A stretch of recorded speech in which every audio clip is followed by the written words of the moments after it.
Howdy. It's me, Bryan Reeves.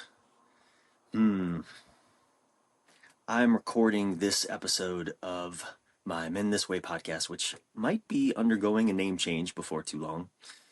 Um, Boy, should I say it now? What we're thinking of? No, I don't think I will. I'm gonna hold that close. But this is just me today. This is a special little bonus episode that I'm recording right now. I came up to the mountains to the east of Los Angeles. I always get a little confused. I'm from the East Coast, and going away from the ocean meant going west. Out here in California, going away from the ocean means going east, and that always kind of trips me up. So anyway, but I'm in the mountains. Came up here with a new male friend of mine, a beautiful friendship with another man that's been unfolding in the past few months since my wife and I have come back to California. John Kim, aka the Angry Therapist, and so anyway, I'm wanting to record this episode because I want to share just what's been so on my heart recently. I'm thinking a lot about men's initiation rites of passage, and predominantly the reason that I'm thinking about that is because I know so many men in our modern world have never undergone any kind of intentional rite of passage from boyhood into manhood. Now I'll tell you a little story about how I grew up. So my father left when I was 4 years old. Him and my mom divorced. And, my dad was a very adventurous man. In fact, when he left, I think he went across the continent. I didn't see him for 2 years. And then, he came back into my life in and out, over the next decade or so.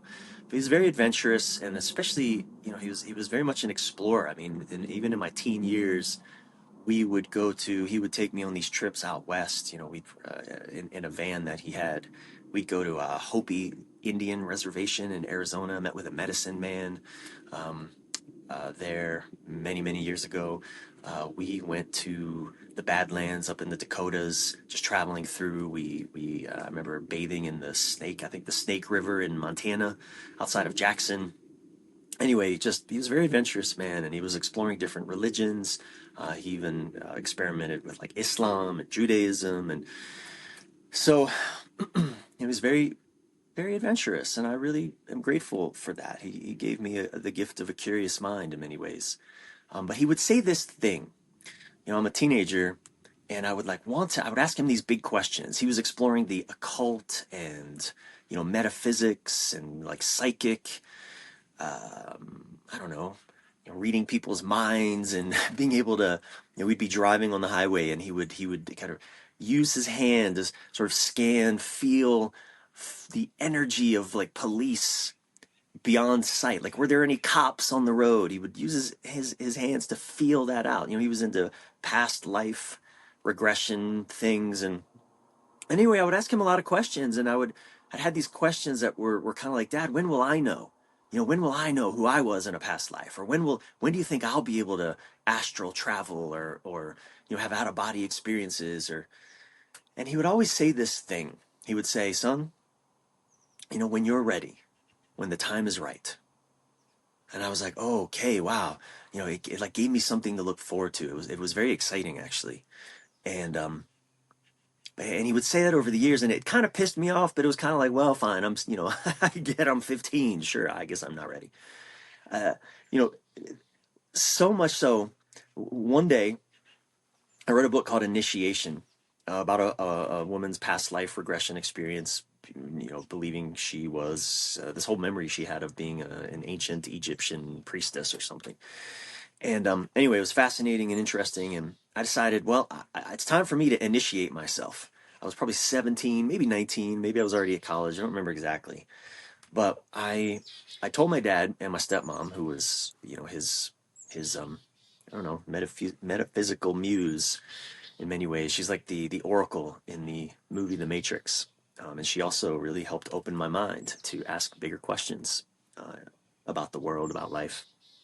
And so anyway, I decided I'm going to initiate myself. I mean, nobody else is initiating me. Again, I wasn't consciously thinking these thoughts, but I was like, I need to undergo some ordeal. I need to go through some. I need to cross a threshold.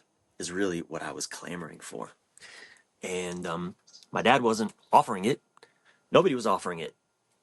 I think I was in a. I think I'd already been in a fraternity, and at that time, and went through. Was hazed by my fraternity members when I was a pledge, and that's a form of what we call pseudo initiation. But it's just boys initiating boys. There was no men, no wise elder men, including my dad, really stepping up to offer any kind of thoughtful, intentional, initiatory rite of passage.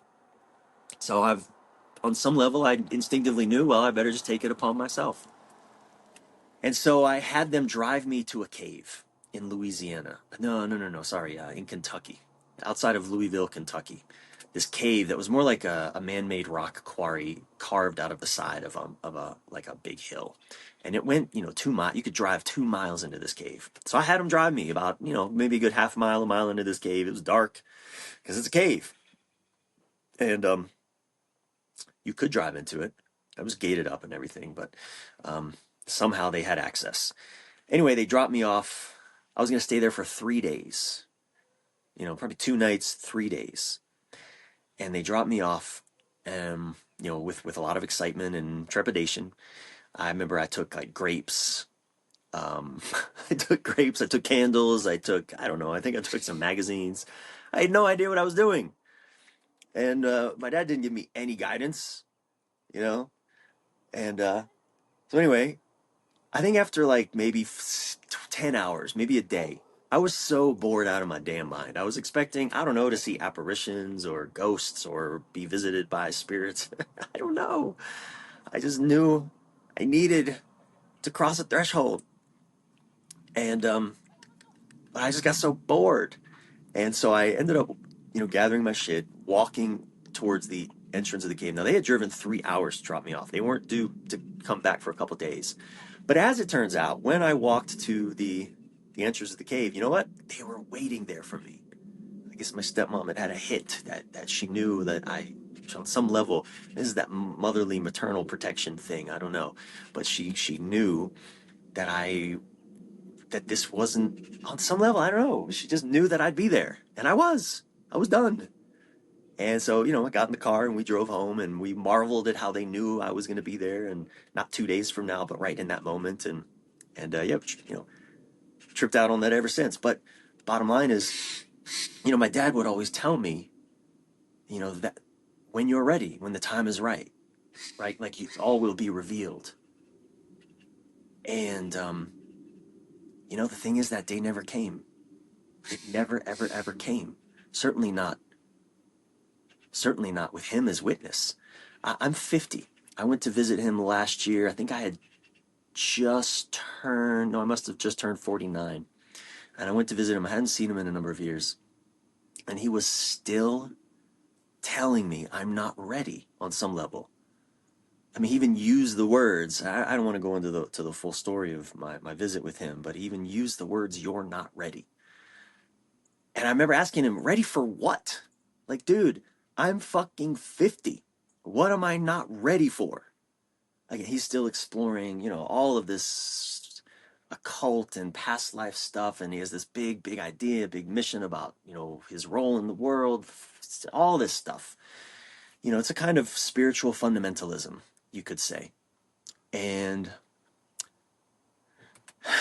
it was fascinating to be in the presence of this man who's, late 70s. And I'm 50. And he's still hearing him say, "You're not ready." And I know on some level, at least I have a story, I have a frame of where that's coming from and what that's really about. I mean, after all, my father was never initiated by elder men. He never underwent any kind of formal or, communal rite of passage that welcomed him into manhood, as it were. He was in the army. He went through the army just as I went through the Air Force, and we went through boot camp, and that's another really pseudo form of initiation, kind of where we men are initiated into a very unique flavor of masculinity, you could say. But we also get so much of our humanity lopped off, disconnected, in that process. It's not a true initiation rite of passage is one in which we recover new parts of ourselves. We come more into wholeness, into fullness. We come back with a gift from the experience. We come back with greater vision, deeper clarity, a more full and complete sense of who we are.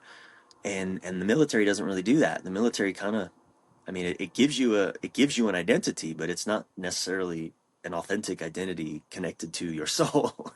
So same with fraternities. I mean, so I'm thinking a lot about rites of passage and male, manhood initiation because uh, so many men. I worked with a man who was in his mid 60s, about maybe 5 or 6 years ago. He was an oil worker.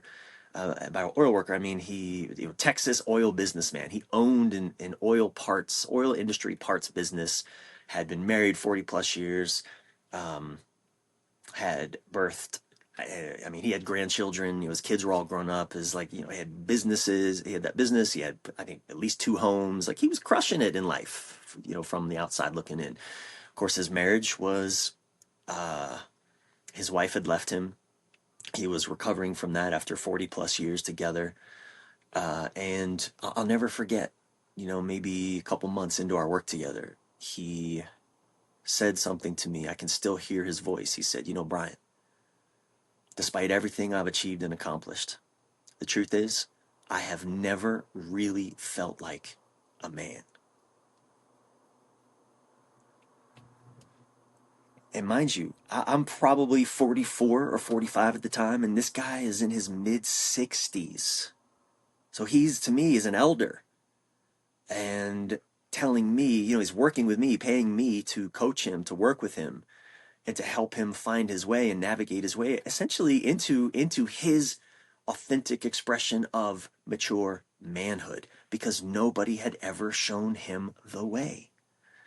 And I think that is one of the greatest epidemics that we are facing in modern times is the that what some of my teachers call the perpetual adolescence, a pathological adolescence that humanity overwhelmingly is captured by, with men leading the way in getting stuck in adolescent ways of being. And one of the hallmarks of adolescence is we don't take responsibility for our impact on others. We don't take responsibility for how we are necessarily showing up in the world. I mean, more mature adolescents sure are beginning to understand their impact, but it's true adulthood.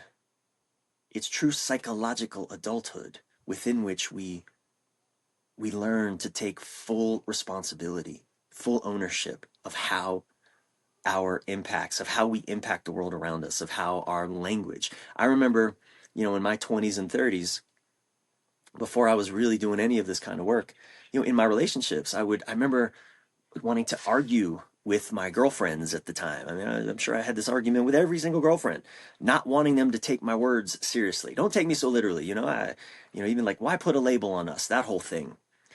And, wanting to diminish the impact of language. And why? Well, because to acknowledge the impact of language would have meant to take responsibility for the impact that my language had on another person. Now I'm married 9 years now. I really get the impact of a word on my wife, or the impact of a word that she may say on me. I'm very mindful about language because I'm aware of the impact. And it's not that it's like in adulthood, in adolescence, we kind of argue for absolutes. It's black or white, it's this or that. The word has meaning or it doesn't. Um, we're either in a relationship or we're not. Or again, we're arguing to get out of the definitions, right? So as to preserve a kind of freedom, kind of an adolescent, shallow taste of freedom. If I don't identify, if I don't put a label on our relationship, then that means I can kind of still be free and do whatever I'm going to do. And I did that throughout my 20s and 30s. So anyway, I mean, these are just some of the hallmarks of adolescence, of the adolescent psychological mind. And you see this in a lot of the men's work, if you will, that's out there today. That's really, I think the social media uh, influencer world has really enabled younger men in their even 20s and 30s who still themselves are not really initiated men into their own adult psychological, manhood, but have learned some things. Read some books. They've I don't know. Like I went through the military, and I was an athlete. I went through lots of these pseudo initiation rites of passage. I did ayahuasca, went through breakups, all the things, and had dark nights of the soul, and not knowing who I am. Like there was a lot of these pseudo initiation rites of passage that I did go through, that most men go through. But the the problem is, if to use that word thoughtfully, but the problem is we men we go through these pseudo rites of passage, but we either aren't initiated into a mature version of psychological manhood, or we don't integrate the lessons from these rites of passage, right? So what I mean by that is, um, you know, let's say a man is making a lot of money doing, work that is making him really comfortable. He's in his early 30s. He's successful at doing what he's doing. But then one day, it's like everything's working for him. And then one day he gets fired, or the market changes and everything crashes, right? And all of a sudden he's left not knowing almost like who he even is, right? Because he was identified with his job, identified with his success. I mean, this happened to me when I got out of the military at 26. I was so eager to get the uniform off of my body. And yet, in the month after I separated from the Air Force, I had a nervous breakdown in a phone booth in North Wales because I didn't fucking know who I was anymore, and I was terrified. And that was a threshold crossing, right? And this is what I mean by, Michael Mead, whose podcast interview just came out recently, on my podcast. I think it's episode 136. And he talks about the three essential aspects of an initiatory rite of passage. The first is separation. We have to be separated from our, normal, everyday life. Separation.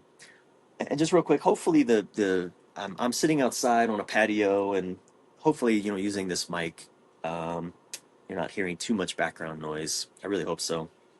If you are, please bear with me. That should clear soon. There's a truck up there doing something. But anyway, the three essential aspects of a rites of passage. One is separation. Two is threshold. There has to be some kind of threshold crossing, some ordeal, some kind of struggle or transformation that takes place. And then the third is the return, right? We come back to the community with the gifts of the rite of passage, with some new wisdom, some new insight, some, again, new piece of our own soul that will be of benefit to the world around us.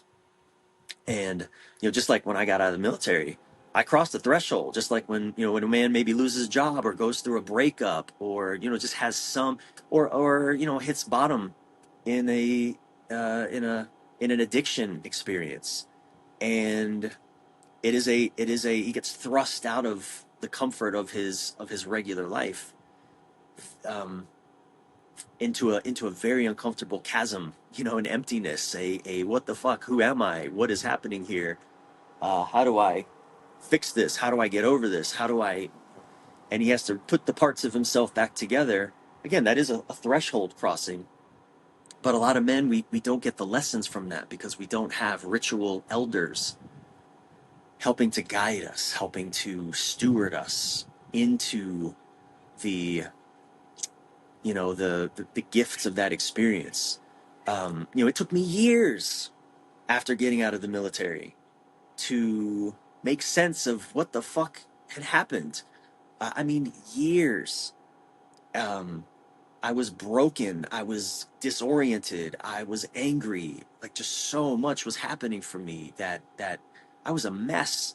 Even I would go into intimate relationships with women, having again gone through the separation from my environment, crossed a threshold, but never really having returned with the gifts from the experience. Still kind of just flailing about in the world, doing the best I can, even becoming successful again and making money and finding good work that was more connected to my soul.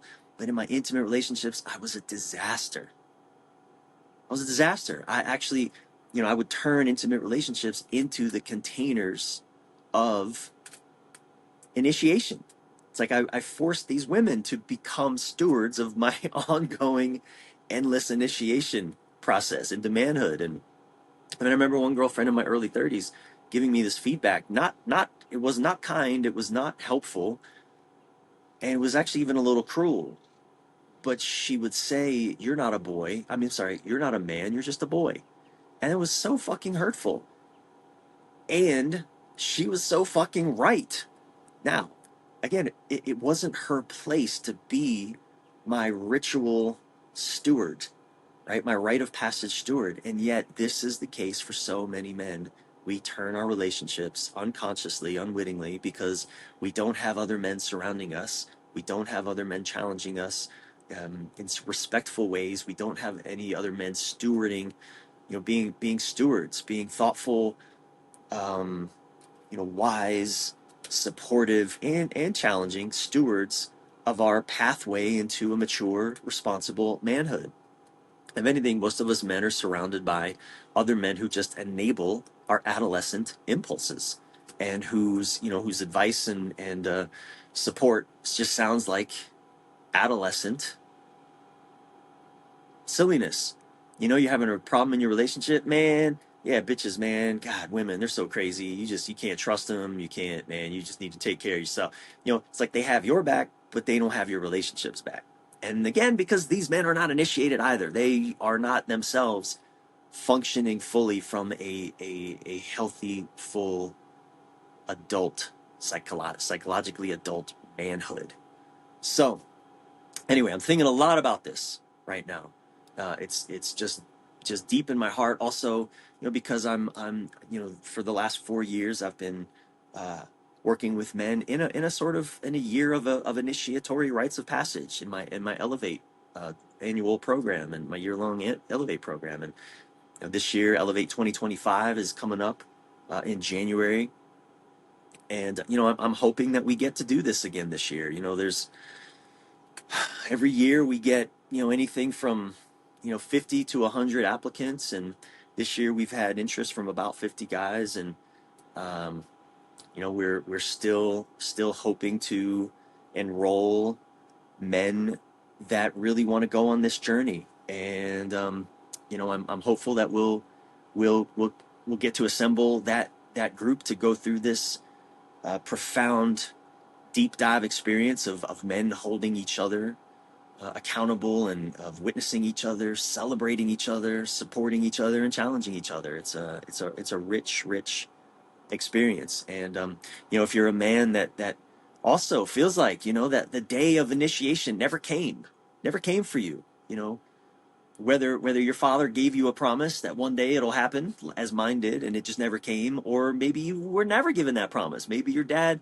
I know so many men, their fathers actually told them in no uncertain terms, in some way, you'll never be a man, you'll never be like me, you'll never be smart like me, you'll never be good with your hands like me, whatever. I worked with a guy the other day who was working on building a kitchen for the first time, like remodeling his kitchen. And he is big gruff old military guy, retired from the Marines, and it was the first time he was really working with his hands. And he shared with me that his father had, when he was a child, his father said that he would cut off his hands if he found him working with his hands. He called him incompetent. And just to be clear, I change certain details so as to preserve anonymity when I don't have someone's explicit permission to share their story. So, I change identifying details. Just want to be clear about that.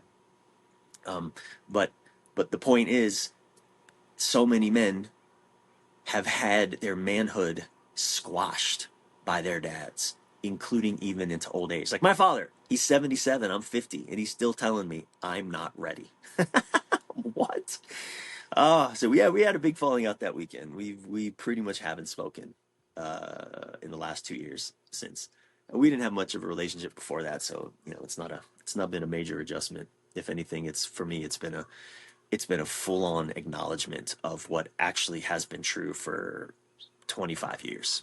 Right, that my father and he knew how to be, and I don't mean any disrespect to the man. I know he's always, he's done the best he could, and I respect him for that, and I'm grateful for the gifts he did give me. But um, I think he was a good father to a toddler. And in fact, one of the last, when we had our falling out, uh, our final real confrontation, about 2 years ago, one of the things he said to me in a letter he wrote me was, I don't like who you are. I wish you were I remember who you were when you were, nice and kind and gentle.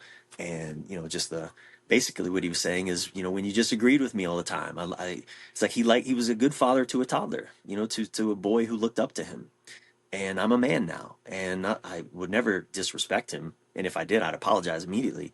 But I get to have my own mind now. I get to push back. I get to have my own opinions. I get to be my own man. And he can't abide that. And again, I get it. Nobody ever welcomed him into his own manhood. So how can he, on a psychological level, it's not conscious, it's not intentional, it's not malicious, but how can he then welcome me into mine when no one welcomed him into his? Oh man, what a juicy, juicy, juicy topic.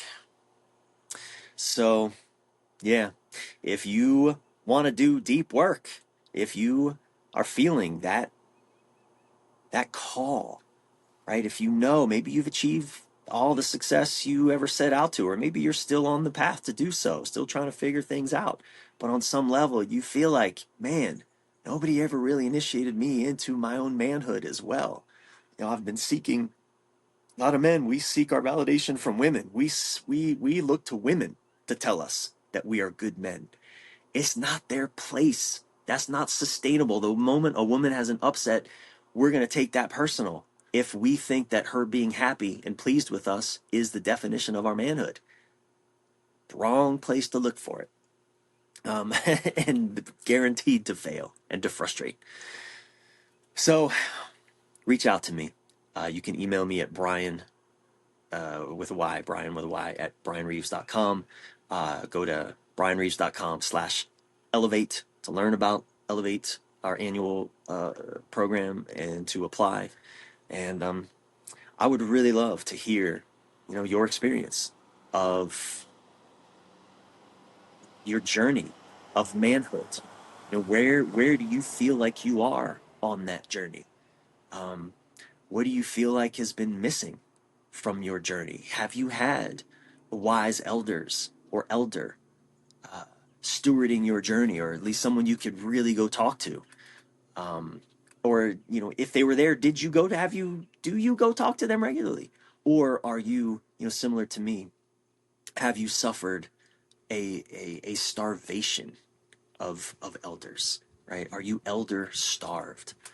Um, I have an elder that I regularly talk to, John Lee, my mentor and therapist, and just brilliant. He was an author and leader in the men's movement back in the Robert Bly, Iron John days. And oh my God, every time I get to speak with him, like my whole body is like breath of a sigh of relief. And so I want that for you. If you're a man, you're watching this, I want that for you. I want that for you because, or you're listening, I want that for you because also I know the ripple effect of that. I know the impact of you having that support around you, the ripple impact of that on the intimate partner in your life, on your family, on your children, on your work colleagues, on the other men who are in your midst and who also are suffering, often in silence. So thank you for listening to this bonus episode of Men This Way. I'm going to try to do more of these. It's easier when I get out to the mountains and I just have some quiet, and it's harder for me to do it in the city. But yeah, thank you for listening.